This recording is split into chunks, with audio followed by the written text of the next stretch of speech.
Yo guys, welcome back everyone to Black Cuan. Terima kasih telah mengupdate berita kripto dari channel ini. Teman-teman, kali ini kita berbicara mengenai XRP ADA. Dua kripto ini akan tetap jadi jagoan saya sampai bull runs nanti, teman-teman. Meskipun dua koin ini juga mendapat banyak cemooh, banyak ejekan karena dia tidak bergerak liar.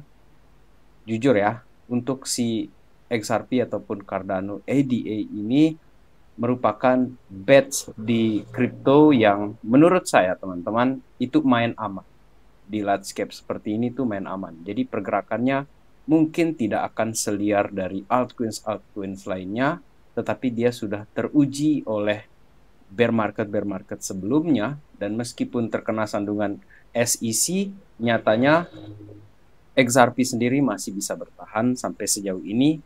Dan untuk kelipatan-kelipatan harganya memang tidak seheboh yang terjadi di meme coin terutama, ataupun di altcoin sejenis Solana ataupun AVAX. Dan ada altcoins lain juga akan kita discuss di sini. Untuk itu, let's dive in. Pergerakan harga Bitcoin ini dikatakan mirip seperti yang terjadi atau mengcopy pergerakan di tahun 2020, bull run fractal. Take some rest and go. Jadi dia naik dulu, kemudian istirahat dulu, istirahat sebentar, turun sedikit, go lagi, pergi lagi, terbang lagi, seperti itu. Dan hanya saja bedanya di tahun 2020 itu ada kasus COVID pada saat itu. Dan memang harga itu sedikit terjadi penurunan, dan yang terjadi selanjutnya itu adalah begitu dia keluar dari restnya atau rest area, kita bilang ya, dia istirahat sebentar, itu dia langsung tancap gas. Teman-teman, untuk Cardano sendiri di sini, yang pertama kita discuss di sini adalah si Cardano ADA-nya dulu sebelum ke XRP. Cardano ADA Foundation ini mengumumkan bahwa mereka punya produk baru, dan menurut mereka ini akan memperkuat TVL dari si Cardano sendiri. Dan yang mereka luncurkan di sini adalah Identity Wallet. Identity Wallet ini akan sangat fleksibel dia, dan dia akan bisa digunakan dalam Cardano dApps, tetapi juga merupakan wallet yang bisa berinteraksi dengan various blockchain networks. Artinya dia fleksibel dengan blockchain lainnya. Sehingga hal ini akan membawa Cardano ini semakin gampang berinteraksi ya dengan jaringan-jaringan lainnya, dan itu dipercaya akan memperkuat fondasi ataupun posisinya si Cardano. Teman-teman, menurut saya semenjak saya memberitakan Cardano dari 2022 sampai sekarang ini, memang belum signifikan betul pergerakan harga Cardano, tetapi menurut saya ini adalah salah satu proyek yang terus dia berkembang melalui momen-momen yang sulit di bear market seperti itu. Teman-teman, saya percaya bahwa si Cardano ini di 2024 kemungkinan besar akan memberi kita rewards. Oke lah, seperti Ethereum ataupun seperti Bitcoin, kita bilang seperti itu. Dan balik lagi, teman-teman, ini bukan ajakan saya untuk membeli Cardano, tetapi bagian dari sharing dan diskusi kita, supaya saya tidak ikut menyesatkan kalian ini beli Cardano ADA gitu kan. Kemudian untuk si XRP-nya sendiri, ini yang menarik di sini. Updatean kita ini baru ke XRP lagi ya, setelah beberapa saat kita liburan. Oke, jadi untuk si XRP di sini ada Mike Novogratz yang berbicara dengan Ropel. Kita tahu bahwa Ropel itu hanya menyisakan sedikit sekali ya Bitcoin-nya, dan dia ini beralih ke Ethereum.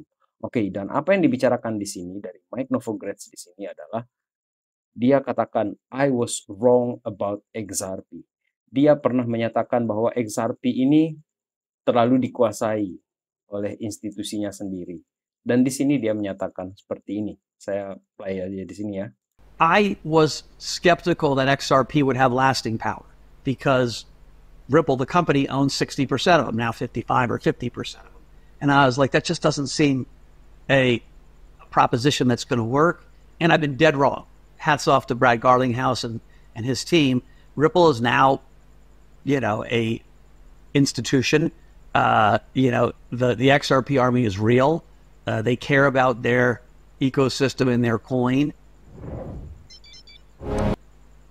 Guys, apa yang dikatakan oleh Mike Novogratz di sini tadi itu adalah ternyata dia salah selama ini menganggap XRP itu tampaknya akan kalah dari SEC dan kekurangan dana, kekurangan power, dan ternyata komunitas ini sangat kuat untuk si XRP-nya. Dan semakin menarik teman-teman, orang-orang ini sudah mulai berbicara tentang XRP, Raoul Pal dan Mike Novogratz di sini. Kita tahu juga ya, Mike Novogratz ini kan pernah rugi besar dia di Luna pada tahun 2022. Sama, Black Chuan juga meskipun plankton dana kecil, hangus, asli hangus rasanya itu kena di Luna pada saat itu teman-teman. Oke, kemudian kita beralih ke altcoins berikutnya. Yang menarik adalah ini kisaran 3 mingguan yang lalu atau 2 mingguan yang lalu saya memposting koin ini, si BIM. Ini bukan men-shilling lagi teman-teman. Tidak ada niat untuk men-shilling, hanya untuk melihat saja ini. Ternyata sudah sejauh ini dia berkembang gitu kan. Jadi dari harganya dia kita bahas itu masih di 0,008 atau 0,007 pada saat itu. Dia sudah naik sampai di kisaran 0,02. Di sini dia sudah hilangkan 1 nol di sini teman-teman untuk BIM di sini dan sudah masuk ke dalam 100 besar dan peringkatnya di sini 64. 64 di market cap. Jadi ini merupakan salah satu koin yang umurnya masih baru di sini, kisaran kurang dari 2 bulan lah, 1 bulan jalan seperti itu teman-teman di ekosistemnya Avalanche. Dan kenapa ini menarik ya? Karena kalaupun bosnya ya si Avalanche itu akan naik, ya mungkin pergerakannya kurang lebih 10 kali lipat lah mungkin di saat bulan ya. Itu prediksi ataupun itu ekspektasi saya. Tetapi aset-aset kecil yang ada di dalam ekosistem itulah yang menjadi sasaran kita di sini. Karena sepertinya dia akan bergerak lebih liar daripada bosnya gitu kan. Jadi bosnya ini udah berat ini muatan, jadi ini mereka yang ringan-ringan ini yang akan bergerak liar. Kemudian yang berikutnya adalah Alien Worlds ataupun TLM. TLM di sini terjadi naik turun yang cukup drastis juga ya teman-teman, dan di sini kita beritakan waktu itu masih di harga 0,11 dolar dan sudah cukup lama juga ya TLM ini kita discuss.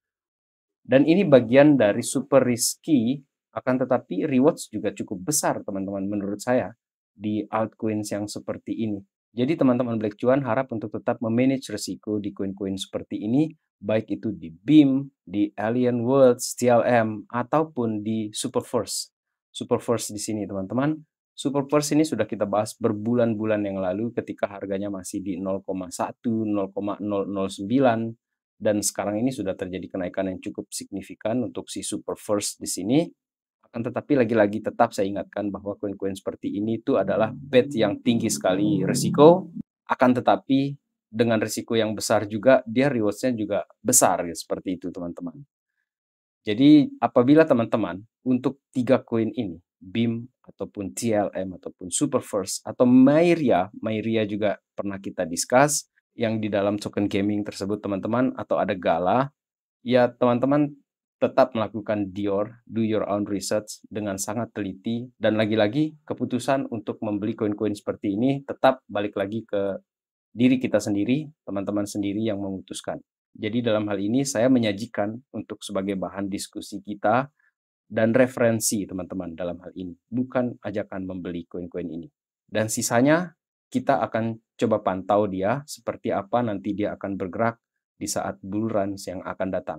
Baik itu XRP, Cardano, ataupun Chainlink atau VeChain yang sering kita bahas juga di sini selain Cardano dan XRP.